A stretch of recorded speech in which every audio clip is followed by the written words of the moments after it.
है, मैं हूं मीनाक्षी वर्मा। सबसे पहले नजर डालते हैं आज की हेडलाइंस पर।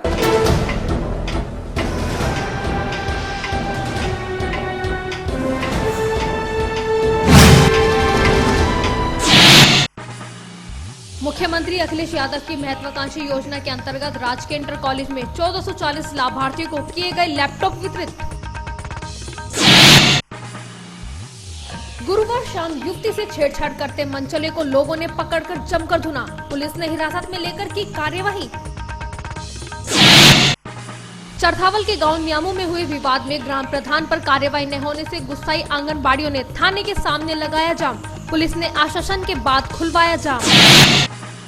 नगर सहित कस्बा बुढ़ाना में रालोद कार्यकर्ताओं ने श्रद्धापूर्वक मनाया पूर्व प्रधानमंत्री चौधरी चरण सिंह का जन्म दिवस। कृषि मेले के दूसरे दिन आयोजित हुआ किसान सम्मान समारोह, वरिष्ठ किसानों को जिलाधिकारी ने किया सम्मानित। सिविल बार एसोसिएशन की नई कार्यकारिणी के चुनाव हुए संपन्न, अधिवक्ताओं ने डाली वोट, शनिवार को होगी मतगणना। लोहिया आवासीय योजना में धांधली की शिकायत पर बुढ़ाना में निरीक्षण करने पहुंची टीम, नई सूची शासन को भेजी। जीसी पब्लिक स्कूल में विभोर संगल टेबल टेनिस टूर्नामेंट का हुआ शुभारंभ, खिलाड़ियों ने किया प्रतियोगिता में प्रतिभाग।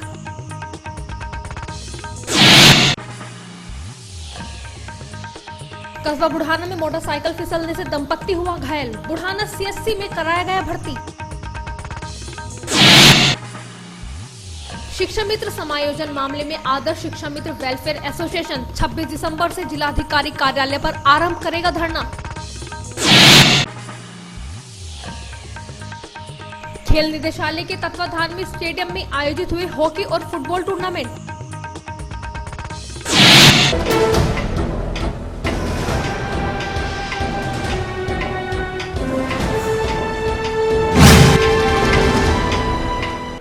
और अब खबरें विस्तार से।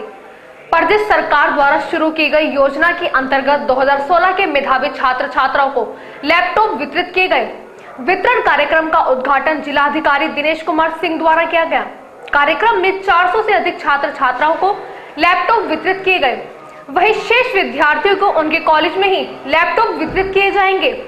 प्रदेश सरकार की योजना के अंतर्गत शुक्रवार को मेधावी छात्र छात्राओं को लैपटॉप वितरित किए गए। 400 से अधिक विद्यार्थियों को भव्य समारोह में लैपटॉप वितरित किए गए। प्रदेश सरकार की योजना के अंतर्गत शुक्रवार को मेधावी छात्र छात्राओं को लैपटॉप वितरित किए गए। 400 से अधिक विद्यार्थियों को भव्य समारोह में लैपटॉप वितरित किए गए। शेष विद्यार्थियों को उनके कॉलेजों से ही लैपटॉप मिलेंगे। शुक्रवार को राजकीय इंटर कॉलेज में आयोजित लैपटॉप वितरण समारोह का उद्घाटन मुख्य अतिथि जिलाधिकारी दिनेश कुमार सिंह ने दीप प्रज्वलित कर किया। समारोह में वर्ष 2015-16 के UP board, CBSE board, Sanskrit विद्यालयों, मदरसा बोर्ड, आईसीएसई बोर्ड आदि के हाई स्कूल इंटरमीडिएट के 1440 मेधावी विद्यार्थियों को लैपटॉप वितरित किए जाने थे। यहाँ 440 छात्र छात्राओं को लैपटॉप बांटे गए। शेष विद्यार्थियों को उनके कॉलेजों में ही लैपटॉप दिए जाएंगे। मुख्यमंत्री अखिलेश यादव का लैपटॉप पाकर विद्यार्थियों के चेहरों पर एक विजयी मुस्कान नजर आई। वहीं सपा प्रत्याशी गौरव स्वरूप ने बच्चों से इस लैपटॉप का अपनी शिक्षा के लिए प्रयोग कर इसे सार्थक बनाने का आह्वान किया। इस अवसर पर सपा जिला अध्यक्ष इलम सिंह गुज्जर ने कहा कि प्रदेश सरकार ने युवाओं को सक्षम बनाने का काम किया है। मुख्यमंत्री अखिलेश यादव ने युवाओं के लिए हमेशा ही सराहनीय कार्य किए हैं। उनके विचार भी वहाँ पर होंगे, उनके द्वारा जरूर और बढ़ेगा, वहाँ पर उतना भी होगा। तो मैं सभी से अनुरोध करूँगा, सब लोग उसमें आने के लिए समस्त अधिकारियों का मैं धन्यवाद ज्ञापित करता हूँ। माध्यमिक शिक्षा विभाग का धन्यवाद ज्ञापित करता हूँ। आयोजन कराया, मैं धन्यवाद देता हूँ समस्त स्टूडेंट्स का जो यहाँ पे उपस्थित हैं, समस्त शिक्षकों का, समस्त प्रिंसिपल का जो यहाँ पे सभी स्टूडेंट्स को लेके आए और उनको लैपटॉप मिल सका। आप ही लोगों की मेहनत के कारण ये लैपटॉप दिया गया। जो शिक्षक है उनकी भी काफ़ी अहम भूमिका रही है, क्योंकि उनके ये बच्चे हैं जो टॉप किए आगे चल के, जो जिनको आज लैपटॉप दिया गया। ये प्रदेश सरकार की महत्वाकांक्षी योजना लैपटॉप जो माननीय अखिलेश यादव जी के एक बहुत महत्वपूर्ण योजना है, उसका आज उसमें 14 से लगभग 1400 के करीब लैपटॉप का वितरित हुए हैं। और इसके लिए मैं अपने प्रदेश सरकार के मुख्य माननीय अखिलेश यादव जी को बहुत बहुत धन्यवाद देता हूँ कि उन्होंने नौजवान छात्र छात्राओं के लिए सोचा, जिससे कि वो आगे बढ़कर देश का नाम रोशन करें, प्रदेश का नाम रोशन करें, क्योंकि ये लोग हमारे देश के भविष्य हैं।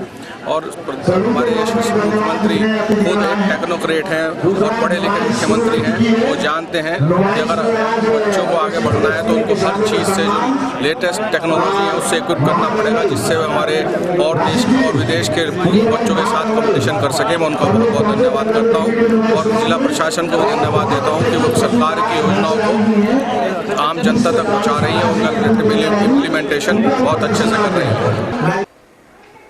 सिविल बार एसोसिएशन की नई कार्यकारिणी के गठन के अंतर्गत शुक्रवार को अधिवक्ताओं द्वारा मतदान किया गया। सुबह 10 बजे से शाम 4 बजे तक मतदान प्रक्रिया जारी रखी। वहीं शनिवार को मतगणना प्रक्रिया संपन्न कर विजयी नामों की घोषणा की जाएगी। सिविल बार एसोसिएशन की नई कार्यकारिणी के गठन के लिए शुक्रवार को अधिवक्ताओं ने मतदान किया। सवेरे 10 बजे वोटिंग शुरू हुई और शाम 4 बजे तक अधिवक्ताओं ने उत्साह दिखाया। मतगणना शनिवार को कराई जाएगी। इसी दिन परिणाम घोषित होंगे। सिविल बार एसोसिएशन की नई कार्यकारिणी चुने जाने के लिए शुक्रवार को मतदान संपन्न कराया गया। मुख्य चुनाव अधिकारी सैयद जैगम मियां जैदी के नेतृत्व में सवेरे 10 बजे से सिविल बार के सभागार में मतदान शुरू हुआ। अधिवक्ताओं ने पूरे उत्साह और जोश के साथ मतदान में हिस्सा लिया। जैगम जैदी ने बताया कि सिविल बार एसोसिएशन के चुनाव में इस बार सीधा मुकाबला बना हुआ है। उन्होंने बताया कि अध्यक्ष पद के लिए सत्येंद्र कुमार और अनिल कुमार दीक्षित और महासचिव पद के लिए गौरव कुमार गोयल और अशोक कुमार कुशवाहा मैदान में हैं। इनके अलावा उपाध्यक्ष पद के लिए प्रद्युमन कुमार गोयल, राज सिंह रावत, कोषाध्यक्ष पद पर रोहित कुमार त्यागी और अखिल कुमार अग्रवाल। वहीं सहसचिव प्रशासनिक पद के लिए श्रीमती मेघना शर्मा और श्रीमती संगीता भारद्वाज, सहसचिव लाइब्रेरी पद के लिए मनोज कुमार सैनी और संजय शर्मा मैदान में हैं। जैगम जैदी ने कहा कि शनिवार को प्रातः 10 बजे से मतगणना कराई जाएगी। इसके पूरे होने के बाद परिणाम घोषित होंगे। सिविल बार में 290 मतदाता पंजीकृत हैं। मतदान करने के लिए पहुंचे मतदाताओं को अधिवक्ता पहचान पत्र दिखाने पर ही वोट डालने की अनुमति प्रदान की गई। इस चुनाव में निवर्तमान महासचिव विजेंद्र सिंह मलिक एडवोकेट और पूर्व अध्यक्ष तेग बहादुर सैनी एडवोकेट अपने अपने ग्रुप को चुनाव लड़ा रहे हैं। मतदान के दौरान दोनों ही अधिवक्ता नेता मतदान स्थल पर डटे रहे और मतदाताओं को आकर्षित करते रहे। 2017 के लिए सिविल बार एसोसिएशन के कार्यकारिणी का आज यहाँ पर चुनाव के लिए मतदान हो रहा है और इसमें सभी अध्यक्ष, उपाध्यक्ष, महासचिव, सहसचिव, कोषाध्यक्ष, वरिष्ठ सदस्य और कनिष्ठ सदस्यों के लिए आज मतदान हो रहा है। मतदान किस तरह किया जा रहा है? मतदान बहुत सौहार्दपूर्ण वातावरण में, बहुत अच्छे माहौल में आज मतदान हो रहा है। गणना कल दिनांक 24/12/2016 को सुबह 10 बजे से शुरू होगी। नई मंडी थाना क्षेत्र के द्वारिकापुरी मोड़ पर एक मनचला चढ़ा लोगों के हत्थे। मोटरसाइकिल पर सवार युवक बाजार जाते युवती से सरेराह छेड़छाड़ कर रहा था। सूचना पाकर मौके पर पहुंची पुलिस ने मनचले को गिरफ्तार कर कार्यवाही शुरू की। गुरुवार की देर शाम पब्लिक ने एक मनचले युवक की उस समय जमकर पिटाई कर डाली जब युवक ने एक युवती से सरेराह छेड़खानी शुरू कर दी और युवती ने इसके विरोध में शोर मचाया। मामले की सूचना पर पुलिस मौके पर पहुंची और युवक को हिरासत में लेकर थाने ले आई। दरअसल मामला नई मंडी थाना क्षेत्र के द्वारिकापुरी मोड़ का है, जहां स्थानीय युवती बाजार में खरीदारी करने आई हुई थी। तभी मोटरसाइकिल पर 2 युवकों ने युवती के साथ छेड़छाड़ शुरू कर दी, जिस पर युवती ने शोर मचा दिया। शोर सुनकर आसपास मौजूदा लोगों ने युवक को पकड़ लिया, जबकि दूसरा युवक मोटरसाइकिल लेकर फरार हो गया। पकड़े गए युवक की लोगों ने जमकर धुनाई कर डाली। मामले की सूचना पर पहुंची नई मंडी थाना पुलिस ने युवक को हिरासत में ले लिया और थाने ले आई, जहां युवती के पिता की तहरीर पर युवक के खिलाफ कार्यवाही की गई। ये शाम को 6 बजे के आसपास सूचना मिली कि वादी की बहन को कोई छेड़ रहा है। 2 लड़के थे, उसमें छेड़छाड़ के दौरान ही उन्होंने एक को पकड़ लिया और दूसरा उसमें भाग निकला। जो पकड़ा गया उसको थाने पे लाकर उस पर विधिक कार्रवाई की गई है। FIR दर्ज हो चुकी है और दूसरों को पकड़ने के लिए दबिश के लिए भेज दिया गया। इसमें 2 धाराओं में लगा 323 और 354, जिसमें छेड़खानी का मामला है। कस्बा बुढ़ाना में चौधरी चरण सिंह तिराहे पर राष्ट्रीय लोकदल द्वारा किसानों के मसीहा चौधरी चरण सिंह का 114वां जन्म दिवस मनाया गया। हवन पूजन के बाद पूर्व प्रधानमंत्री की प्रतिमा पर पुष्पांजलि अर्पित कर उनके पद चिन्हों पर चलने का संकल्प लिया गया। शुक्रवार को प्रधानमंत्री चौधरी चरण सिंह का 114वां जन्म दिवस श्रद्धा पूर्वक मनाया गया, जिसमें कस्बा बुढ़ाना स्थित चौधरी चरण सिंह तिराहे पर राष्ट्रीय लोकदल कार्यकर्ताओं द्वारा हवन पूजन का आयोजन किया गया। हवन पूजन के उपरांत पूर्व प्रधानमंत्री की प्रतिमा पर माल्या अर्पण कर श्रद्धांजलि अर्पित की गई। पूर्व विधायक राजपाल सिंह ने कहा कि चौधरी चरण सिंह को किसान मसीहा के रूप में माना जाता है, क्योंकि उन्होंने अपने कार्यकाल में किसान हित में कई कार्य किए हैं और आम जनता को अनेकों सुविधाएं प्रदान की हैं। उनके जैसा शासक होना मुश्किल है। उन्होंने कहा कि उनके जन्म दिवस के अवसर पर सभी रालोद कार्यकर्ताओं ने उनके पद चिन्हों पर चलते हुए जनसेवा करने का संकल्प लिया है। आज चौधरी चरण सिंह जी के जन्म दिवस के उपलक्ष्य में हम लोगों ने यज्ञ किया है। कितना ये चौधरी चरण सिंह जी की 114वां जन्म हम मना रहे हैं, जिस पर पूरे देश में यज्ञ के माध्यम से बहुत धूमधाम से उनका यज्ञ मना रहे हैं। चौधरी साहब को देश में वो किसानों के नेता और गरीबों के मसीहा रहे हैं। उन्होंने जब जब भी उनको मौका मिला है सरकार में रहने का, तब उन्होंने गरीब और किसान और गरीब मजदूर के लिए बहुत अच्छी नीतियां बनाई, और जब जब वो सरकार से अलग रहे तब उन्होंने बहुत संघर्ष किया और हमेशा लड़ाई किसान और मजदूर की लड़ी।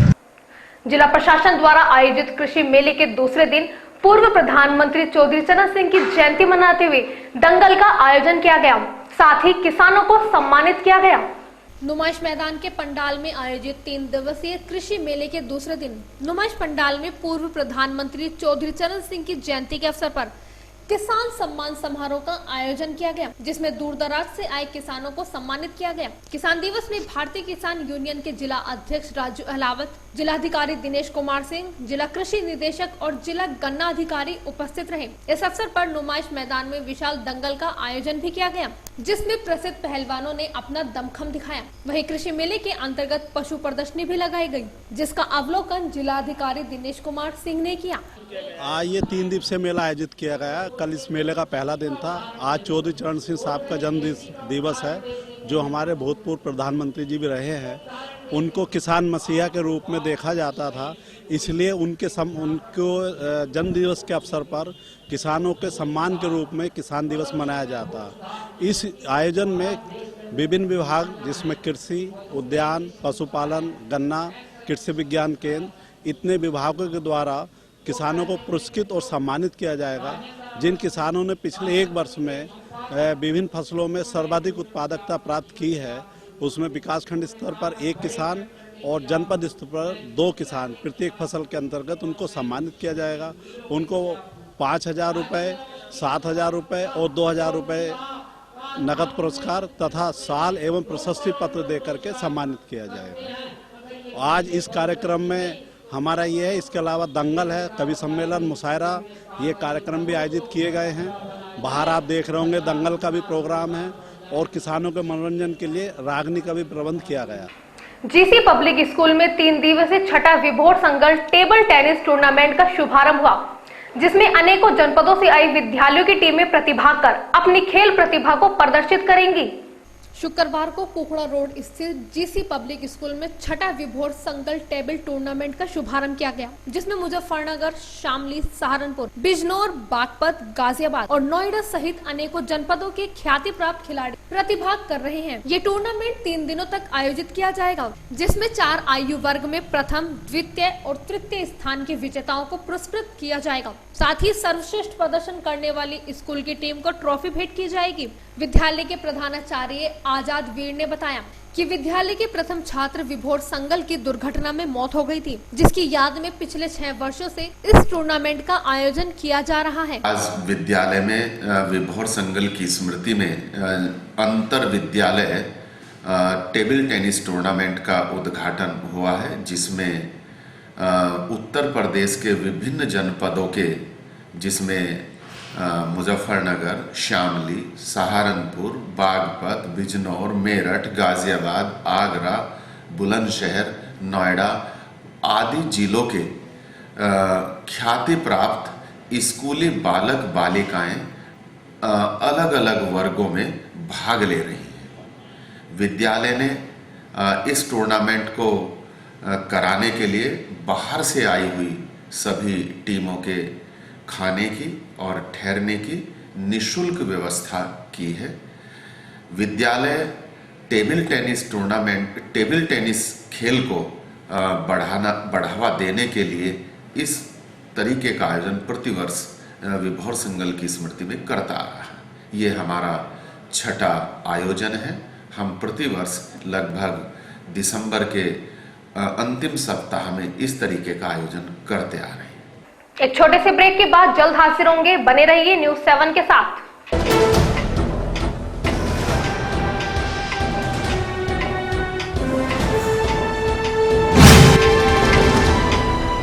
मैं मुंबई से आया था मुजफ्फरनगर, लेकिन केसंस में मुंबई की सब आइटमें मिलती हैं। जवाब नहीं केसंस का। फैंसी ड्रेसेस लेने हो तो चले आना तुम, दुनिया भर की वैरायटी यहाँ पाना तुम। केसंस नहीं भूल जाना तुम, केसंस हो केसंस। केसंस लाए हैं पार्टी वियर की exclusive range, gents wear, coat, pants, wedding suits, sherwani एवं सभी आकर्षक कपड़े। Kesons a family wear showroom, Bhagat Singh road, Muzaffarnagar. Fancy dresses लेने हो तो चले आना तुम, दुनिया भर की वैरायटी यहाँ पाना तुम।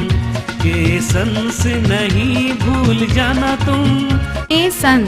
Kesons a family wear showroom, Bhagat Singh road, Muzaffarnagar. Ruby Beauty Clinic, the ultimate place to maintain your body, skin and hair. Introducing L'Oreal Professional Hair Studio, Professional Makeup Studio, Face, Hair and Body Spa, French and Spa Manicure, Pedicure, Jacuzzi, Steam and Spa Bath. Also all type of facial, massage, latest makeups, advanced haircuts, hair and skin treatments. 5-star service, 7 days open. Visit once and feel the difference. हमारा पता है 786/40 Yogendrapuri, Meerut road, Muzaffarnagar. Phone 013124308222। Mobile number है 9368402082।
Break के बाद news 7 में आपका स्वागत है। चौधरी चरण सिंह स्पोर्ट्स स्टेडियम में जिला स्तर पर विभिन्न खेलों के टूर्नामेंट का आयोजन किया गया। टूर्नामेंट में खिलाड़ियों ने दिखाए अपने दमखम। उत्तर प्रदेश खेल निदेशालय के तत्वाधान में चौधरी चरण सिंह स्पोर्ट्स स्टेडियम में जिला स्तरीय हॉकी, फुटबॉल, वेट लिफ्टिंग सहित अनेकों खेलों के टूर्नामेंट आयोजित किए गए, जिसमें जिला स्तरीय खिलाड़ियों ने प्रतिभाग किया। शुक्रवार को हॉकी और फुटबॉल के मैच आयोजित किए गए, जिसमें खिलाड़ियों ने जोरदार आजमाइश की। सर यहाँ पे ऐसा है कि उत्तर प्रदेश खेल निदेशालय की तरफ से यहाँ पे district tournament handball, football, hockey और वेट लिफ्टिंग का टूर्नामेंट आयोजित किया गया एक खेल अधिकारी के प्रति। तो आज यहाँ पे फुटबॉल भी की फाइनल चल रहा है, हॉकी का फाइनल क्लियर होगा, जिसमें चरथावल ने डीएवी को 2-1 से पराजित किया। कस्बा बुढ़ाना के दयानंद चौक पर बाइक सवार दंपत्ति की ओवरटेक करने के दौरान हुई सड़क दुर्घटना। मौके पर मौजूदा लोगों ने घटना की सूचना पुलिस को दी। वहीं मौके पर पहुंची पुलिस ने गंभीर अवस्था के चलते आनंद फानन में दंपत्ति को कराया जिला अस्पताल में भर्ती।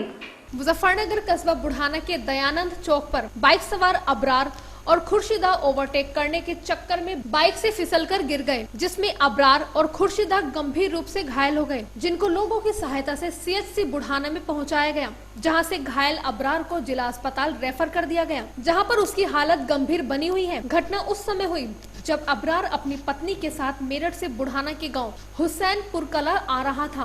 बाइक के आगे स्कूली बच्चों की छुट्टी होने से अबरार बाइक से ट्रक को ओवरटेक कर रहा था, तभी ये हादसा घटित हो गया। मौके पर पहुंची पुलिस ने लोगों की सहायता से सीएचसी में दोनों को भर्ती करवाया। स्कूल का बच्चा ने मारा। कैसे आ रहे थे हम भी बराबर में उनके लिए उन्होंने सेड मार दी, घेर दी उन्होंने। कहाँ से कहाँ आते आप? सैदपुर से यहाँ हुसैनपुर। गांव नियामों में आंगनबाड़ियों और ग्राम प्रधान का मामला तूल पकड़ता जा रहा है। आंगनबाड़ियों ने शुक्रवार को थाने के सामने सड़क पर बैठकर धरना प्रदर्शन किया, जिसके चलते सड़कों पर घंटों जाम लगा रहा। चरथावल क्षेत्र के गांव नियामों के ग्राम प्रधान और आंगनबाड़ी कार्यकर्तियों के बीच उपजे विवाद के बाद जहां आंगनबाड़ी कार्यकर्तियों ने वरिष्ठ पुलिस अधीक्षक को शिकायती पत्र देकर ग्राम प्रधान के विरुद्ध मुकदमा दर्ज कराया था, लेकिन ग्राम प्रधान के विरुद्ध कार्यवाही न होने से क्षुब्ध आंगनबाड़ियों ने थाने का घेराव किया और पुलिस द्वारा उचित आश्वासन न मिलने पर आंगनबाड़ियों ने थाने के सामने सड़क पर बैठकर धरना प्रदर्शन शुरू किया। कई घंटों तक धरने पर बैठी आंगनबाड़ियों को पुलिस ने आश्वासन दिलाकर शांत कराया। वहीं पीड़ित आंगनबाड़ी कार्यकर्त्री ने न्याय न मिलने पर आत्मदाह की चेतावनी दी। वहीं सड़क पर जाम लगने के कारण वाहनों की लंबी कतारें सड़कों पर नजर आई, जिसे नियंत्रण करने में पुलिस को भी काफी मशक्कत करनी पड़ी। कस्बा बुढ़ाना के गांव सफीपुर पट्टी पर शासन की ओर से लोहिया आवास योजना के अंतर्गत 27 मकान बनवाए जा रहे हैं, जिस पर ग्रामीणों द्वारा धांधली किए जाने का आरोप लगाए जाने पर ग्राम विकास विभाग की टीम ने मौके पर पहुंचकर मामले की जांच की और धांधली करने वालों के विरुद्ध कड़ी कार्यवाही का ग्रामीणों को आश्वासन दिया। मुजफ्फरनगर के खंड विकास क्षेत्र बुढ़ाना के लोहिया आवास बनाए जा रहे हैं, जिनमें धांधली के चलते कुछ महिलाओं ने मुख्यमंत्री को शिकायती पत्र भेजकर जांच की मांग की थी। मौके पर पहुंची जांच टीम ने जांच की तो शिकायत सही पाई गई। मामला क्षेत्र पंचायत विकास खंड बुढ़ाना के गांव सफीपुर पट्टी का है, जहां पर शासन की ओर से लोहिया आवास योजना के अंतर्गत 27 मकान बनवाए गए हैं, जिन पर सवालिया निशान लगाते हुए ग्रामीणों ने शपथ पत्र सहित मुख्यमंत्री को शिकायत पत्र भेजकर ग्राम पंचायत सचिव पर साठगांठ कर पात्रों को दरकिनार कर दिया था और अपात्रों का निर्माण कराए जाने का आरोप लगाया था। ग्रामीणों की शिकायत पर पहुंची सहारनपुर से RN जैदी आयुक्त ग्राम विकास विभाग की टीम ने मौके का मुआयना कर लिया। इस 10 सदस्य वाली टीम ने मीडिया को बताया कि जो जांच से पता चला है कि कुछ न कुछ सेक्टिव ब्लॉक कर्मचारियों की धांधली सामने आई है, जिन पर कानूनी कार्यवाही की जाएगी और जिन लोगों के कच्चे मकान हैं उनके पक्के मकान बनवाए जाएंगे।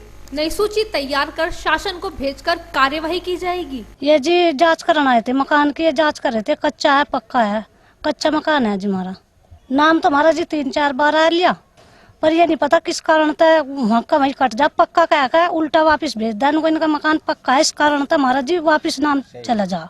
सर ये क्या गए, इनको ये पात्र मकान है, बनने लायक है, ये बनना चाहिए। आदर्श समायोजित शिक्षक वेलफेयर एसोसिएशन उत्तर प्रदेश द्वारा एक बैठक की गई, जिसमें शेष शिक्षा मित्रों को समायोजित किए जाने की मांग उठाई गई। शुक्रवार को आदर्श समायोजित शिक्षक वेलफेयर एसोसिएशन उत्तर प्रदेश द्वारा महावीर चौक स्थित शिक्षक भवन पर बैठक का आयोजन किया गया, जिसमें कहा गया कि प्रदेश सरकार द्वारा शिक्षा मित्रों को समायोजित करने का वादा किया गया था, जिसमें से 1,37,000 शिक्षा मित्रों को समायोजन सहायक शिक्षक के पद पर कर दिया गया, लेकिन बाकी बचे 30,000 शिक्षा मित्र अभी तक भी समायोजित नहीं हो सके हैं और न ही उनका मानदेय बढ़ाया जा रहा है, जिसके विरोध में सभी शिक्षा मित्र 26 दिसंबर से कलेक्ट्रेट प्रांगण में अनिश्चितकालीन धरना प्रारंभ करेंगे। आज हमने इस शिक्षक भवन में आंदोलन की रणनीति तैयार की। इस उत्तर प्रदेश सरकार द्वारा 1,67,000 शिक्षा मित्रों में से 1,37,000 का समायोजन सहायक अध्यापक पदों पर हो चुका, परंतु मैं भाग्य की मार कहूँगा इस विगत पदों के सापेक्ष हमारे 30,000 शिक्षा मित्र रह गए, जिनका समायोजन नहीं हो पाया और न ही एक मानदेय की प्रतिपूर्ति उनकी बढ़ी। बार बार प्रशासन शासन को हमने एसोसिएशन के ज्ञापन दिए, मगर सरकार के जो नहीं चली। आज हमने निर्णय लिया है, पूरी बैठक ने, पूरे जिले ने निर्णय लिया है कि 26 तारीख से हमारा धरना कलेक्ट्रेट पे शुरू हो जाएगा और वो धरना हमारा तब तक चलता रहेगा जब तक ये उत्तर प्रदेश सरकार शिक्षा मित्रों को 20,000 रुपये मानदेय का आदेश जारी नहीं करती है। न्यूज़ 7 में आज बस इतना ही। कल फिर हाजिर होंगे कुछ और दमदार खबरों के साथ। तब तक के लिए बने रहिए न्यूज़ 7 के साथ। नमस्कार।